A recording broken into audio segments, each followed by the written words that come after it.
tumibay, no? Ang electric pan ninyo matagal masira, sabi magsasawa kayo sa electric pan ninyo. So doon bubutasan natin dun sa pinandaan natin ng pako. Bubutasan natin yan. Okay, nabutasan na natin yung likod. Sunod nating butasan ay yung harap.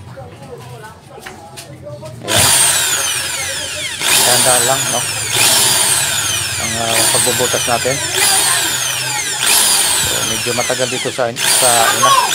Baka ano siya, medyo makapal. So, ginawa niyo ito, katagal ang electric pan ninyo. Magsawa na kayo. O baka hindi na masira. Ibang parts na lang. Okay. Yan, medyo may tagalang tayo sa pagbubutas. Okay, yun. Butasan na natin. Sa likod, saka sa una. Gawin natin, linisan lang natin yan. Tanggalin natin yung mga dumi ng ating pagbubutas. Okay, sa likod. Kailangan malinis natin para hindi